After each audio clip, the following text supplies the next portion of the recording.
फरीदा बुरेदा पलाकर, गुस्सा मन ना हंडाए। फरीदा बुरेदा पलाकर, गुस्सा मन ना हंडाए। देही रोग न लागई, पल्ले सब कुछ पाए। फरीदा बुरेदा पलाकर, गुस्सा मन ना हंडाए। जो तुम्हारे साथ बुरा करता है उसका भला करो और मन में गुस्सा मत करो। देही रोग न लागई, आपके शरीर को कोई रोग नहीं लगेगा। पल्ले सब कुछ पाए। अगर सच से देखें तो फरीद का ये शब्द आध्यात्मवादी नहीं है, शरीरवादी है। आपको पता है जब आप क्रोध करते हैं तो आपके भीतर से ग्रंथियां जहर बनाने लग जाती हैं। वो जहर आपके भीतर रगों में प्रवाहित होता है और शरीर को कमजोर बनाता है। जल्दी मरोगे अगर उस गुस्सा करोगे। तो फरीद कहता है कि गुस्सा मत करो। जो तो को कांटो भवे, तो ही बोव तुम फूल। जो तेरे लिए कांटे बीजता है उसके लिए तू फूल बीज। जो तो को कांटा बुवे, ताही बोव तू फूल। आगे क्या कहते हैं? तो ही फूल को फूल है। तूने फूल बीजा और फूल मिलेगा। बाको है तरसूल, उसका सूल जो तुम्हारे लिए बोया उसको 3 गुना होके त्रिशूल। वो तिगना दुखी होगा। ये शब्द भी आध्यात्मिक नहीं, शारीरिक है।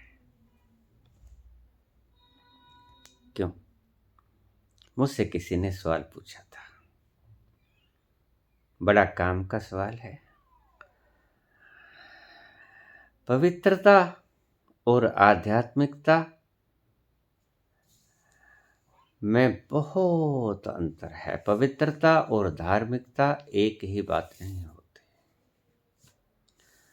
पवित्रता और धार्मिकता विपरीत भी नहीं होते, लेकिन पवित्रता से शुरुआत होती है। ठहर मत जाना, पवित्र हो जाना, ठहर मत जाना। और मैं अगला शब्द भी बोलता हूं, अगर पवित्रता न भी रखी जाए तो उसकी फिक्र मत करना। फिक्र करना आध्यात्मिकता की। अब 3 बातें मैंने बोल दी। पवित्रता सध जाए तो शुभ। सत्य बोलो, किसी का बुरा मत करो, किसी के लिए कांटा मत बो, फूल बो। जो बुरा करे उसके लिए भला करो। ये है पवित्रता। इससे सुंदर सृष्टि उत्पन्न होगी, बिला शक। लेकिन पवित्रता आध्यात्मिकता नहीं है। Purification is not spiritualism. पवित्रता आध्यात्मिकता नहीं है। इसलिए जो लोग पवित्रता पे रह जाते हैं उन्हें अपनी संस्थाओं के आगे आध्यात्मिक केंद्र शब्द हटा देना चाहिए। कैसे?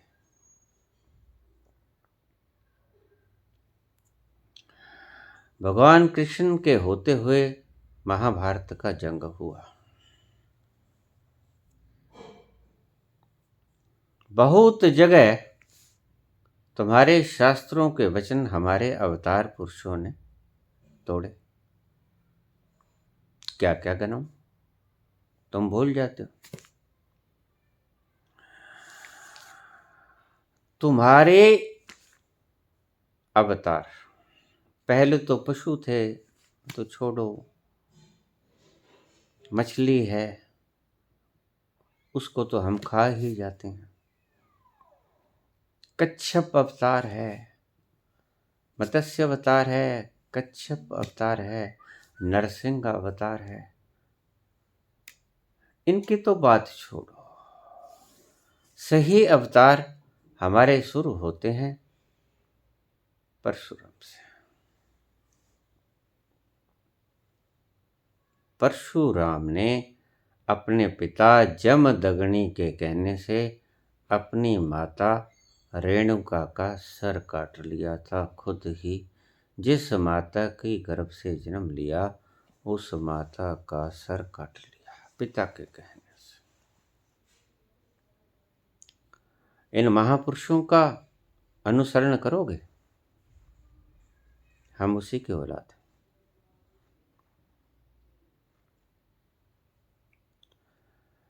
हम ब्राह्मण उसी के औलाद हैं जिस परशुराम ने अपने पिता जमदग्नि के कहने से अपनी माता रेणुका का सिर काट लिया। यह पवित्रता है।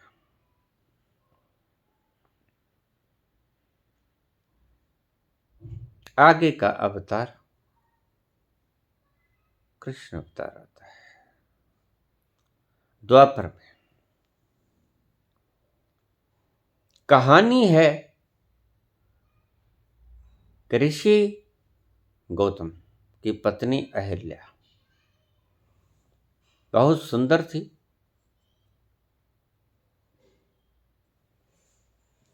इंद्र मोहित हुए। इंद्र ने ब्रह्म मुहूर्त में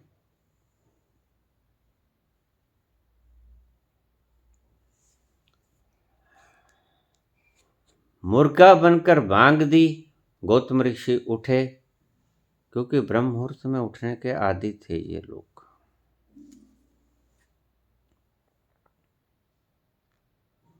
उठे, स्नान करने चल गए, लेकिन जाकर पता लगा कि वक्त नहीं हुआ है। वापस आ गए तो अहिल्या को राजा इंद्र गौतम ऋषि का वेश बनाकर समागम की अवस्था में था। देख लिया गौतम ने, तो गलती किसकी? अहिल्या।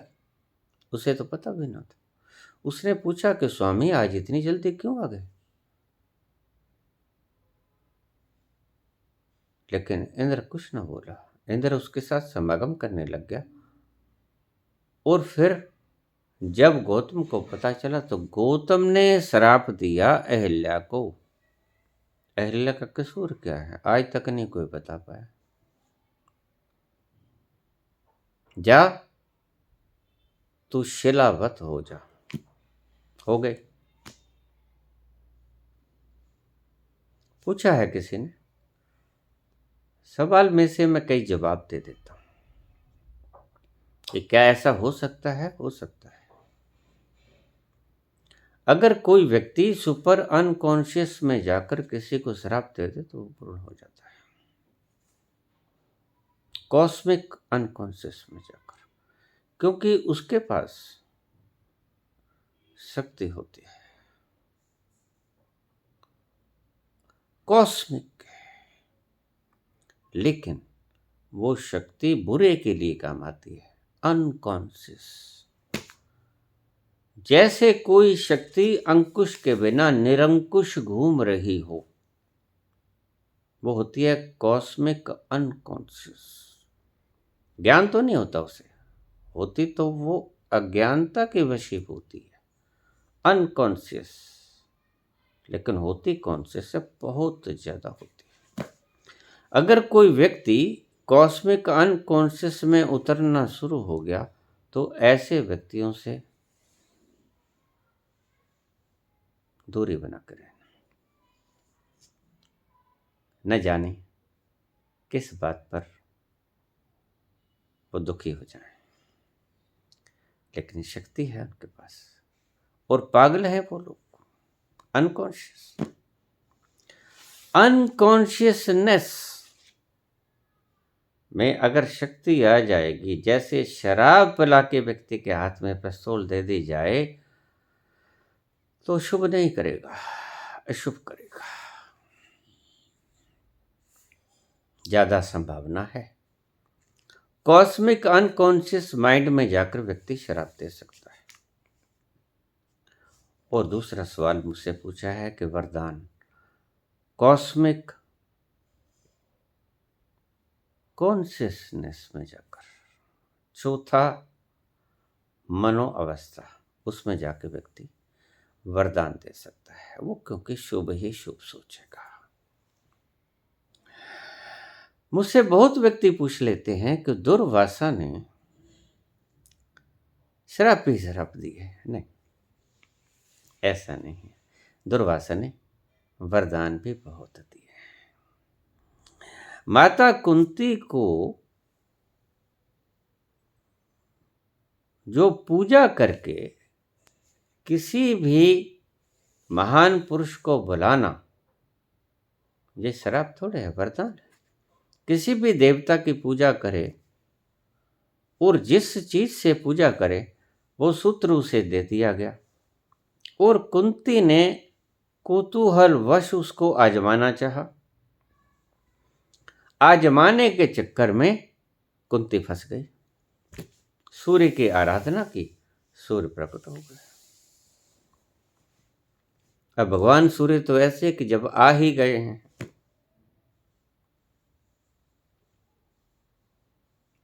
तो कर्ण पैदा हुए गवारी कुंती से।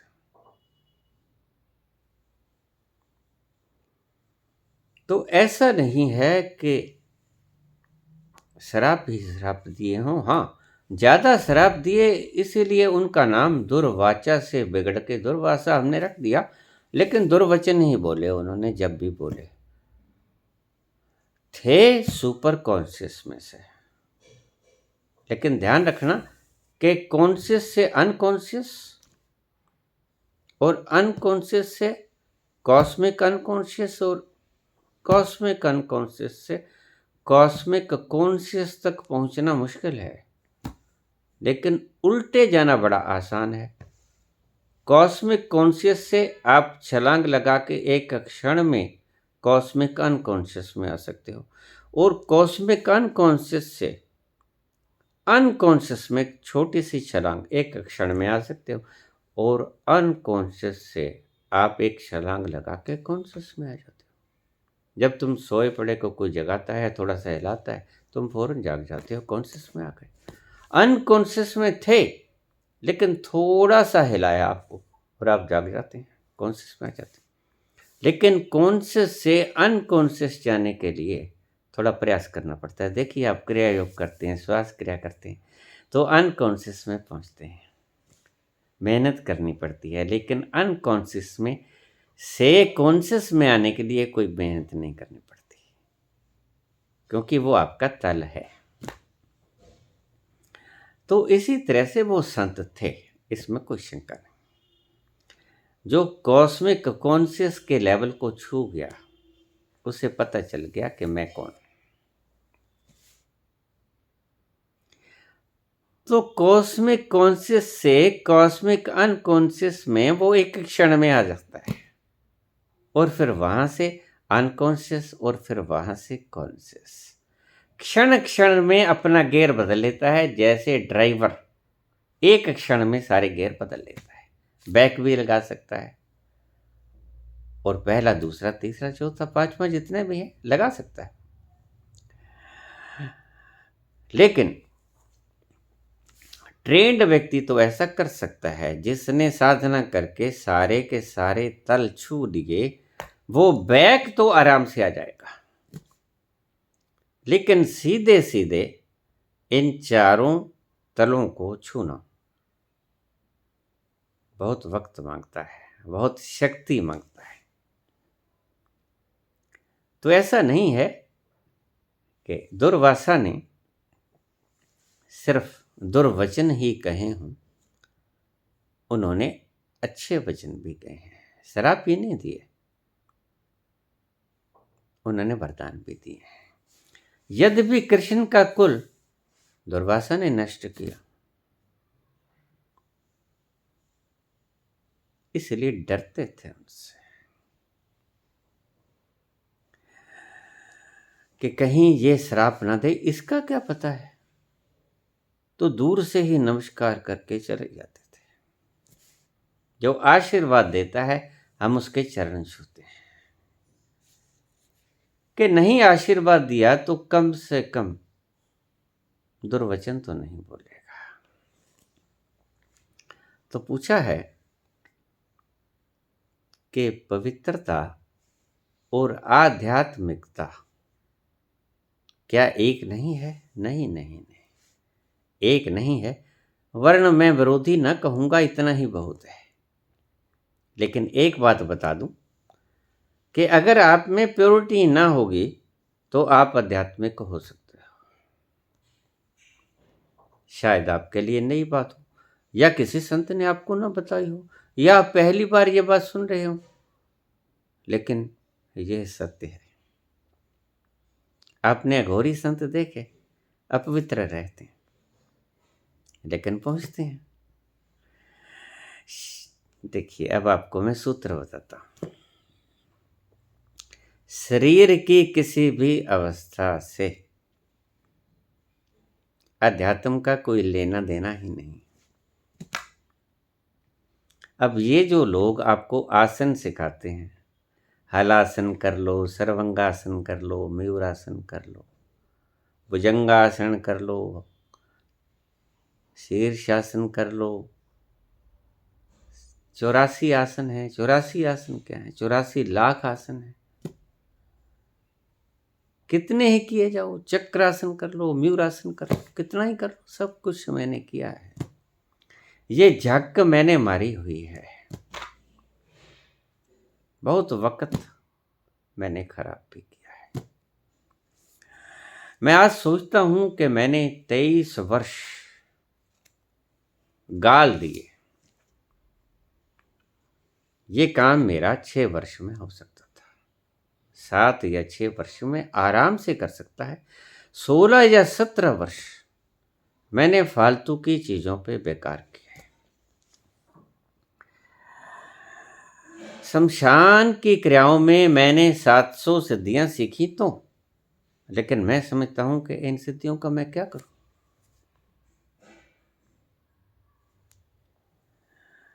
कोई सिद्धि तो मैं सिर्फ एक बार भी नहीं बरत पाया। इनको सीखने में मुझे 3-3 महीने तक लग गए। हाँ, बहुत सी सिद्धियां ऐसी थीं जिनका मैं उपयोग कर पाया। खैर, मैं फिर उसी बात पर आ जाऊं कि पवित्रता का, प्योरिटी का स्पिरिचुअलिटी के साथ कोई लेने देना नहीं। कहीं कोई रेखा भिड़ती ही नहीं। ये पैरेलल चीजें चलती हैं। अगर आप प्योर होगे तो अच्छी बात है, अगर आप प्योर नहीं हैं तो भी आप आध्यात्मिक हो सकते हैं।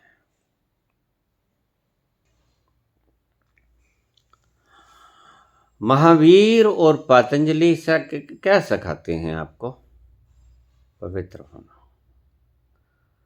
वो नीचे से शुरू करते हैं और जानते हैं कि इनका फायदा कोई नहीं। वो कहते हैं कि यम से शुरू करो। यम, नियम, आसन, प्राणायाम, प्रत्याहार, धारणा, ध्यान, समाधि, ये समाधि तक पहुंचने के योग के अष्टांग अंग हैं। पतंजलि कहते हैं यम, नियम, प्राणायाम, पहले यम के ऊपर आओ, सत्य से शुरू करो, सच बोलो, पवित्र होना है ना। ऐसे ही कुछ अन्य आज धर्म भी कहते हैं जो पवित्रता पे ज़्यादा जोर देते हैं। मैं ये समझता हूँ कि उन्हें अध्यात्म का कोई पता नहीं होता। लक्षणों से, अनुमान से कई बार प्रमाण का ज्ञातव्य मिल जाता है, अनुमान ही काफ़ी होता है। जो इतना जोर देते हैं पवित्रता पे, इसमें कोई गड़बड़ लगती है। अन्यथा पवित्रता इतनी विशेष बात नहीं होती कि इसके बिना आप आध्यात्मिक का शीर्ष न छू सको। ऐसा कभी नहीं होता। रमन को जब समाधि लगी तो उनको कोई खाने को दे देता, खा लेते हैं। महीनों तक नहाते नहीं। उनके ऊपर कोई आके पानी डाल देता, उन्हें नहा देता तो नहा लेते। मस्ती बड़ी चीज है। मस्ती में कहाँ सूझता है आदमी को पवित्रता। रामकृष्ण 2-2 हफ्ते समाधि में पड़े रहते, उन्हें याद ही ना आता कि नहाना भी है।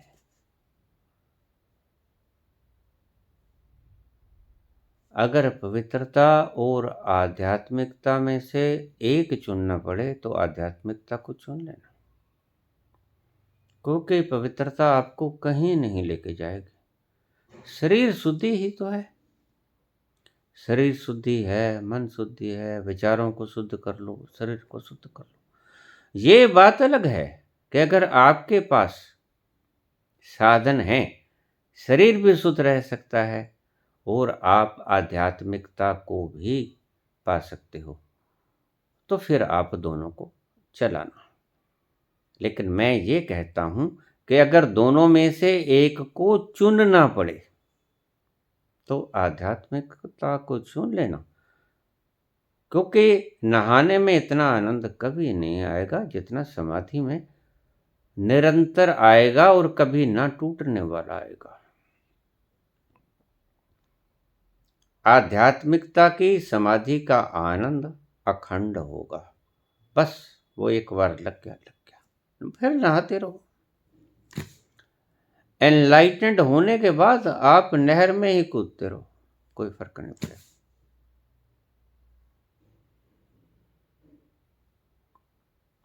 लेकिन मुश्किल आती है साधक के लिए। यम, नियम, आसन, प्राणायाम, प्रत्याहार, धारणा, ध्यान, समाधि। अब क्योंकि मूल विषय नहीं है मेरा, इसलिए मैं संक्षेप से आपको समझा दूंगा। यम में सत्य, अहिंसा, अस्तेय, ब्रह्मचर्य, अपरिग्रह, ये 5 अंग हैं। इनको साधो। सत्य, अहिंसा, अस्तेय, ब्रह्मचर्य, अपरिग्रह। यम नियम। नियम में आएगा शौच, संतोष, तप, स्वाध्याय, ईश्वर प्राणिधाम। ये नियम में आ जाएगा। अब 5 वो साधो, 5 ये साधो, 10 उसके बाद प्राणायाम। प्राणायाम को तब उसके बाद आसन। आसनों का तो कोई अंत ही नहीं। फिर उसके बाद प्राणायाम। प्राणायाम का भी कोई अंत नहीं। ये प्राणायाम सिखाने वाले लोग कहाँ आध्यात्मिक होते हैं। आध्यात्मिक जिसके भीतर लालसा जग गई वो तो तख्तों को लात मार के मांग के खा लिया करते हैं। और जो नकली आध्यात्मिक बनना चाहते हैं, अपने नाम के आगे ही सिर्फ बाबा लगा लिया करते हैं। वो सिंहासन बनाने के लिए ये काम किया करते हैं। एक सिंहासन को लात मार के भिक्षा पत्र पकड़ लेता है, एक भिक्षा पत्र को लात मार के सिंहासन पकड़ लेता है। शब्द दोनों में दोनों ही बरते गए हैं, सिंहासन भी और भिक्षा पत्र भी, लेकिन थोड़े से उल्टे पुल्टे बरते गए हैं। ये ध्यान में रखना।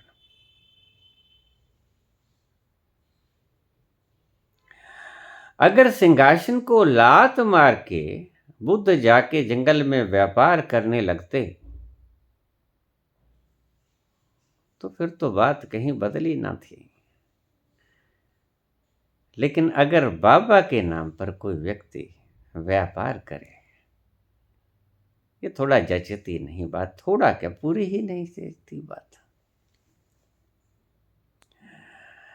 मन में लोभ का विकार रख के तुम लोगों को क्या सिखाने चले हो? उसके पीछे क्या दबा रखा है तुमने? लोभ। तो तुम्हारा लोभ काम करेगा। तुम्हारी सभी शिक्षाओं के पीछे लोभ काम करेगा। क्योंकि प्रेरणा ही लोभ से मिली है। मूल विषय पे आता हूं।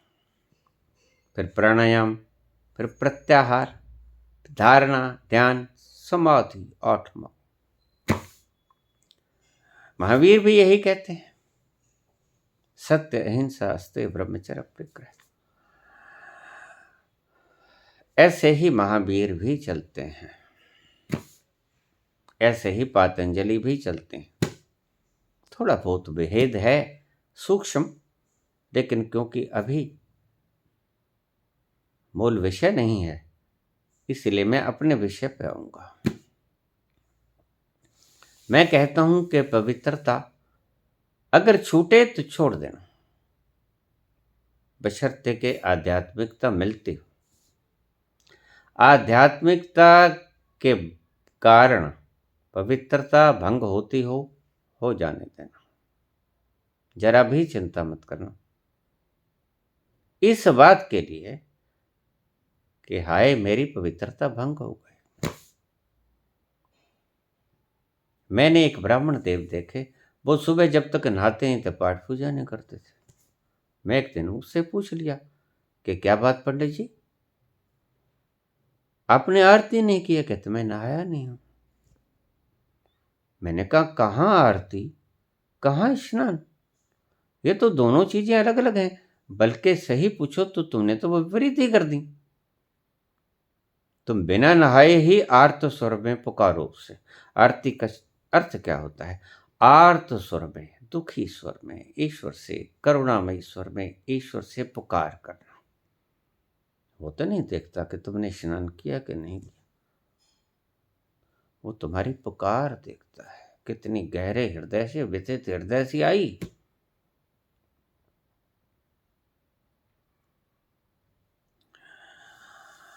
प्योरिटी और स्पिरिचुअलिटी।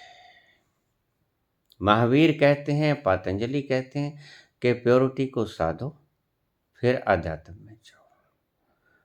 लेकिन कृष्ण तो बिल्कुल ही उल्टी बात कहते हैं। फिर क्या होगा? कृष्ण तो प्योरिटी के ऊपर जरा भी जोर नहीं देते हैं। उन्होंने तुम्हारी प्योरिटी की धज्जियां उड़ा दी।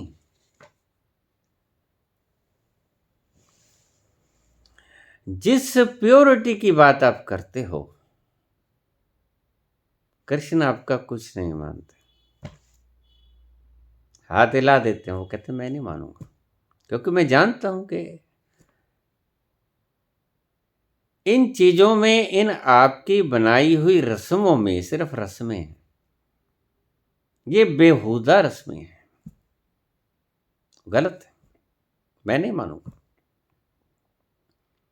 कृष्ण क्या कहते हैं? तुम बात करते हो अहिंसा की, कृष्ण बात करते हैं हे अर्जुन, मामनुस्मर युद्ध च, मुझे याद कर युद्ध में कूद जा, यानी हिंसा कर। सीधे सीधा मतलब है।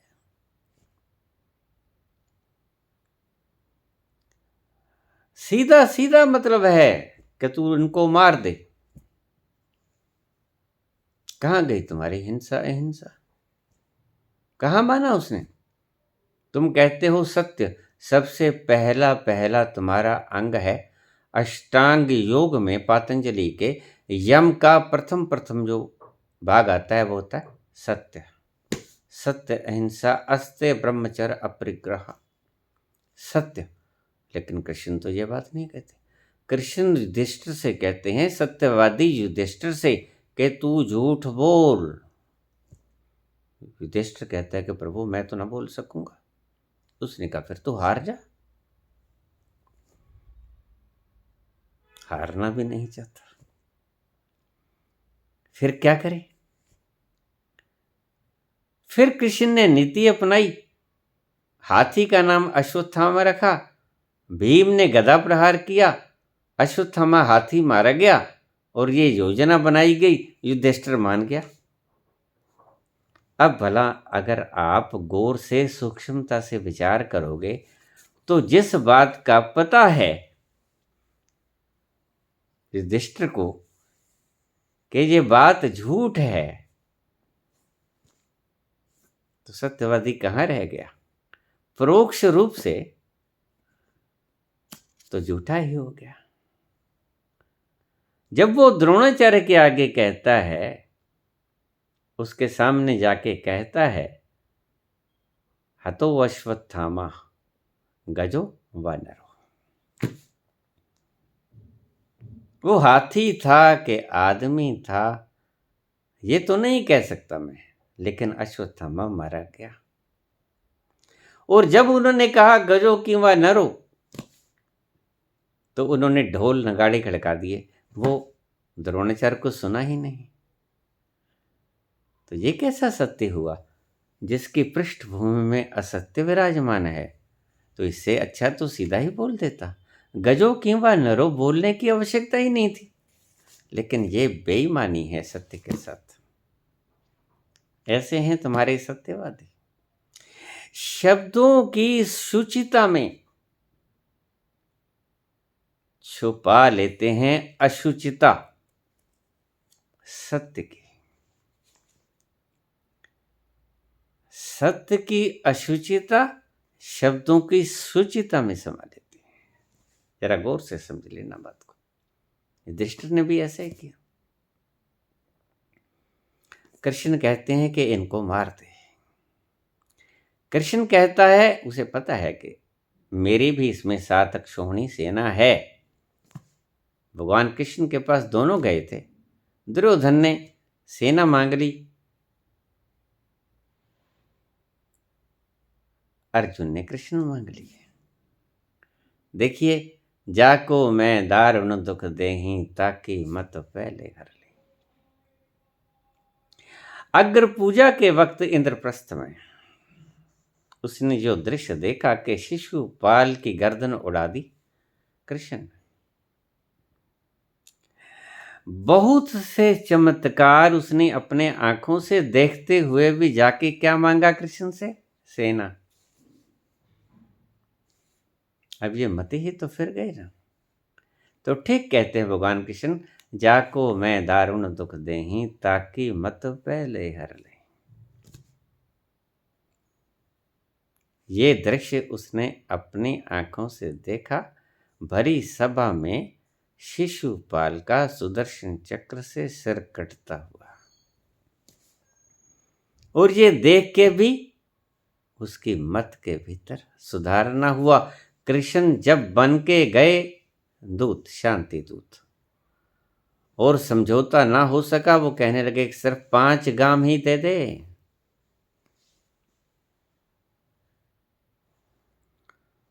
और 5 गांव भी कोई बहुत बड़े नहीं मांगे थे, लेकिन 5 गांवों का तो यहाँ मतलब ही नहीं। बात तो सिर्फ मैं की थी। कृष्ण ने कहा कि तू सिर्फ 5 गांव श्रीपत, बागपत, सोनीपत, पानीपत और तिलपत।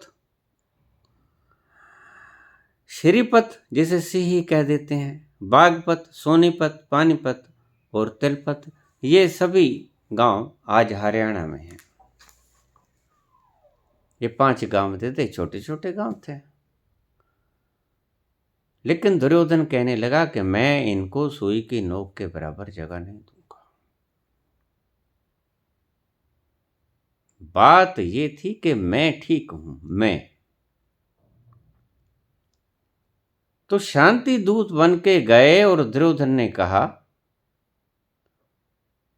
कि मैं एक सुई की नोक के बराबर आपको जगह नहीं दूंगा। तो कृष्ण ने युद्ध की घोषणा कर दी, शंख बजा दी। युद्ध की घोषणा करते ही दुर्योधन ने अपने फौज से कहा कि इसे ग्वाले को गिरफ्तार कर लो, अरेस्ट। उसकी सेना भागी गिरफ्तार करने के लिए श्री कृष्ण को, और श्री कृष्ण ने अपना विराट स्वरूप दिखा दिया, चक्र हाथ। कंप गए सारे, सभा बर्खास्त हो गई, दुर्योधन भाग गया। सब कुछ जानते हुए भी मूर्ख बना रहा, देख कर भी अनदेखा बना रहा। तो कृष्ण कहते हैं कि अब संधि कामयाब नहीं होगी। कृष्ण का एक बहुत प्यारा शब्द है कि युद्ध उस अवस्था में होना चाहिए जबकि शांति के सभी दरवाजे बंद हो गए हों। और शांति के सभी दरवाजे बंद हो गए जब दुर्योधन ने कह दिया कि मैं सुई की नोक के बराबर जगह नहीं दूंगा।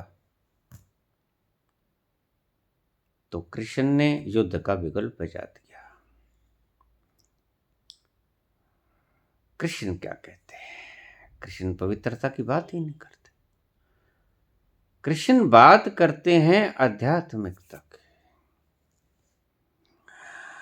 महावीर का जैन मुनि आज पांव रखता है कि कीड़े के ऊपर पांव रख दिया जाएगा तो कीड़ा मर जाएगा।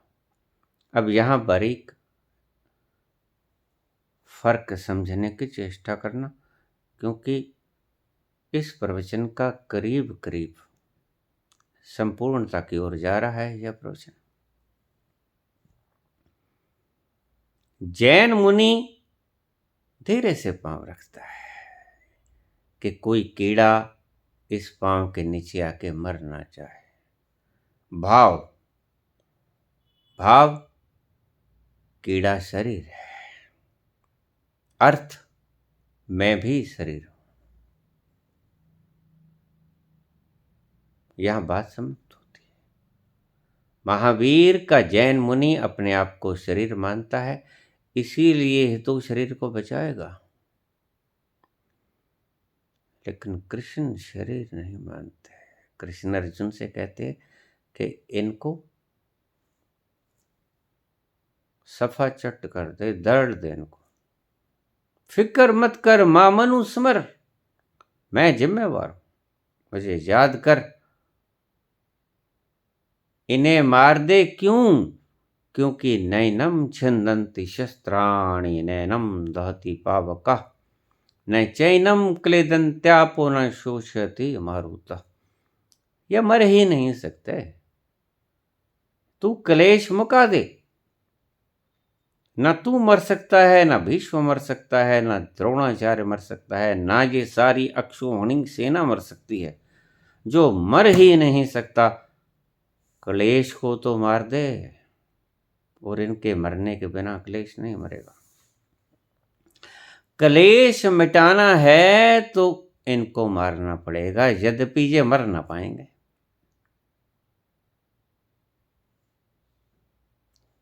ये शरीर नहीं है, इसका अर्थ ये था।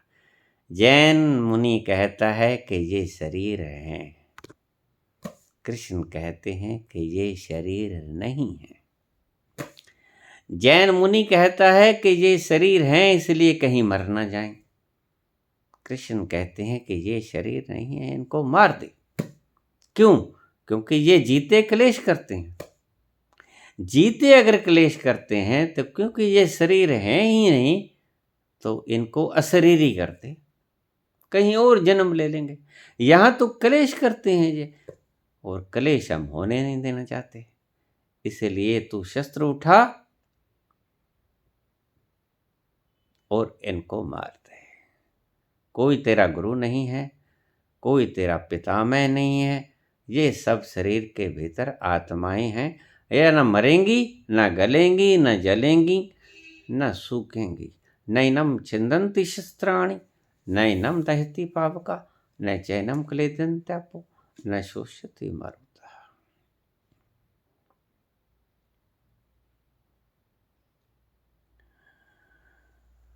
ये फर्क है कृष्ण में और महावीर में। दोनों ही उस चरम तत्व को जान चुके हैं, और दोनों की बाहर की कर्म भूमि बिल्कुल उलट है, विपरीत है। एक कहता है कि मैं मर जाऊं कोई बात नहीं, ये न मरे। एक कहता है कि तू मर जाए तो भी कोई बात नहीं, इनको मारने की चेष्टा कर। अगर कृष्ण अर्जुन से कहते हैं कि इन्हें मार दे, इसका मतलब ये नहीं था कि ये पक्का मर ही जाएंगे। हो सकता है उनका दाव चल जाता, वो इसे मार देते। लेकिन वो कहते हैं अगर तू भी मर गया तो कोई बात नहीं, क्योंकि तू भी शरीर नहीं, और ये भी मर गए तो भी कोई बात नहीं, क्योंकि ये भी शरीर नहीं है। सो ये है आपकी समस्या का जवाब।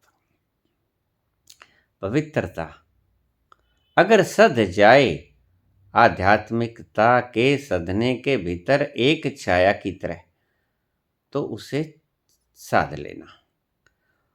उसे मुख्यतः लक्ष्य मानकर मत चलना।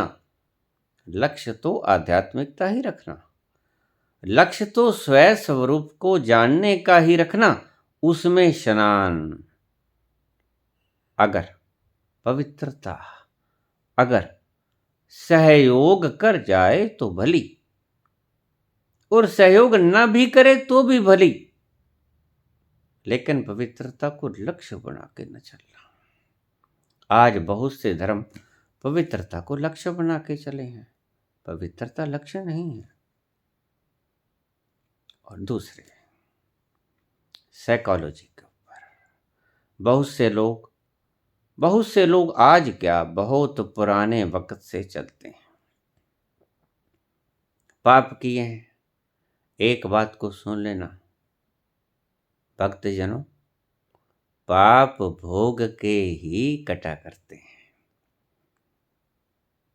तुम लाख चीजें बाहर बना लो, क्रिएट कर लो, गंगा बना लो, यमुना बना लो, त्रिवेणी बना लो, वहां स्नान कर लो और मन की खोपड़ी में जमा लो कि हम यहाँ छलांग लगाएंगे, हमारा सारा पाप खत्म हो जाएगा। गलत। पाप भोगने से ही चुकेंगे। ये तुम्हारे पंडितों की शरारतें हैं। मैं पंडित नहीं कहूँगा, मैं अज्ञानी कहूँगा, मैं मूर्ख कहूँगा। भला ऐसा कभी हुआ है तुमने पाप कर दिया, तुमने किसी का कत्ल कर दिया और गंगा स्नान करे और तुम्हारा पाप धुल गया? ये कैसे हो सकता है? आज भी वैसे ही बातें हैं। तुम साइकोलॉजी क्रिएट करते हो, रिपीटिशन कर करके आदमी के दिमाग के भीतर वो चीज बैठा देते हो कि तुम ऐसे करोगे तो ऐसा हो जाएगा ना, होगा तो वैसा ही जैसा नियमानुसार है। हाँ, तुम अपनी खोपड़ी में कुछ जचा सकते हो, ये तुम्हारी मर्जी। जैसे पुरातन लोग ये जचाए बैठे थे कि हम कुंभ स्नान कर लेंगे सारे पाप नष्ट, गंगा स्नान कर लेंगे, पुष्कर जाके नहाएंगे, सारे पाप खत्म। ये एक लोभ था, भारी लोभ था। ऐसे थोड़े ही पाप खत्म हुआ करते हैं। पाप खत्म करने का और पुण्य खत्म करने का एक विधिवत ढंग बना रखा है परमात्मा ने, कुदरत ने।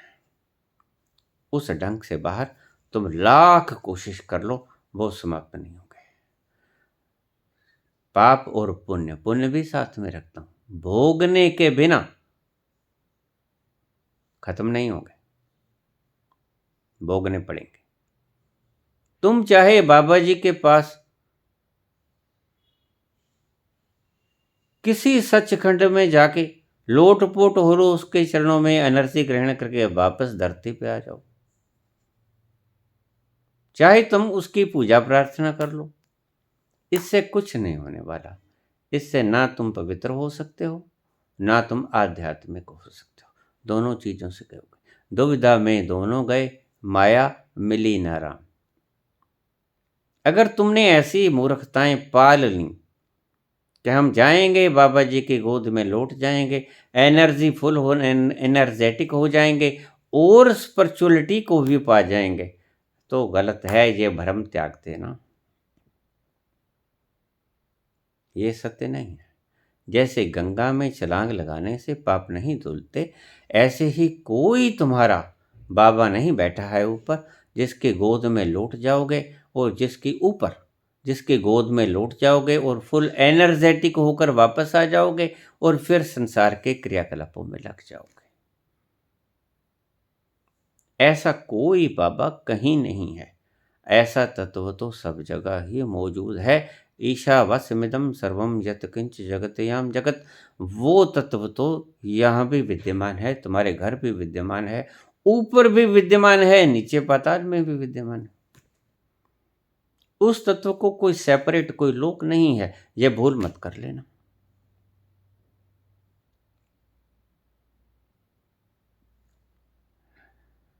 वो सब जगह मौजूद है। जिस तरफ देख लिया जान तसद्दुक कर दी, मैं तो मोहताज नहीं काबे या बुत खाने का।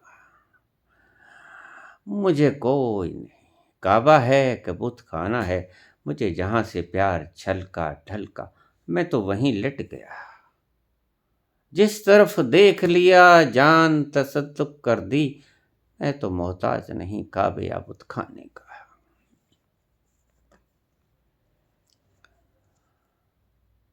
तो आपका पांव बंधा हुआ है रस्सों से, जंजीरों से, और तुम मैराथन की दौड़ की तैयारी कर रहे हो। मुझे देखना होगा कि तुम्हें मैराथन की दौड़ की तैयारी करने से पहले तुम्हारी जंजीरें खोल दूं। इसीलिए जब मैंने तुम्हारे पांव बंधे पाए